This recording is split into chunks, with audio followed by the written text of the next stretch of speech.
At kaugnay pa rin ang usapin sa kalusugan, tungkulin ng mga health officials sa mga barangay na tugunan ang pangangailangan ng mga tao sa isang komunidad.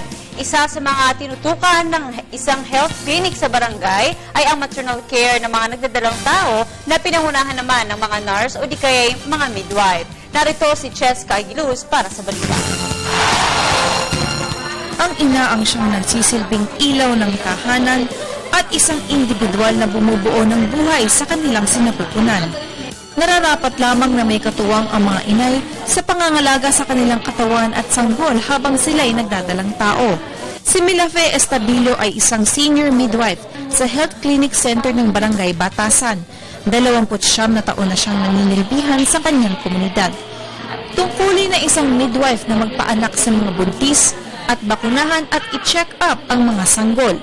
Pinipili po naman kami ng DOH para po magawa namin yung kung wala naka-assign po doon sa programa yun, pwede po namin hawakan. Sa tagal na ni Milafe sa serbisyo, kanya nang nakasanayan na laging bigyan ng paalala ang mga nanay na pumunta sa mga required check-ups kapag sila'y buntis. Anya, ang mga check-up na kanilang isinasagawa ay mahalaga para maging malusog ang bata, maging ang nagdadalang tao. Sa huling tala ng Department of Health noong 2006 patungkol sa maternal mortality, 42.5% ang namamatay dahil sa komplikasyon habang nanganganak. 32.8% naman ay dahil sa hypertension na nakakaapekto sa pregnancy at childbirth. Maliban sa mga midwife na nangangalaga sa mga inay, ang isang health center ay nangunguna rin sa mga diskusyon tungkol sa public health at tumutulong sa mga programa upang maiwasan ang mga malulubhang sakit tulad ng dengue. Isa sa mga programang ito ay ang Kitikil na kasalukuyang ipinapatupad. May mga nurses po at saka ang mga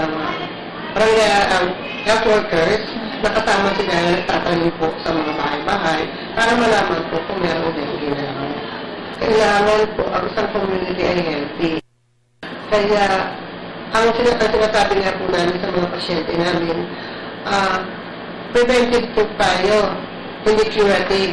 Individual man o isang komunidad, importante pa rin na pangalagaan ang ating kalusugan sapagkat ito'y susi sa isang mahaba at matiwasay na pamumuhay.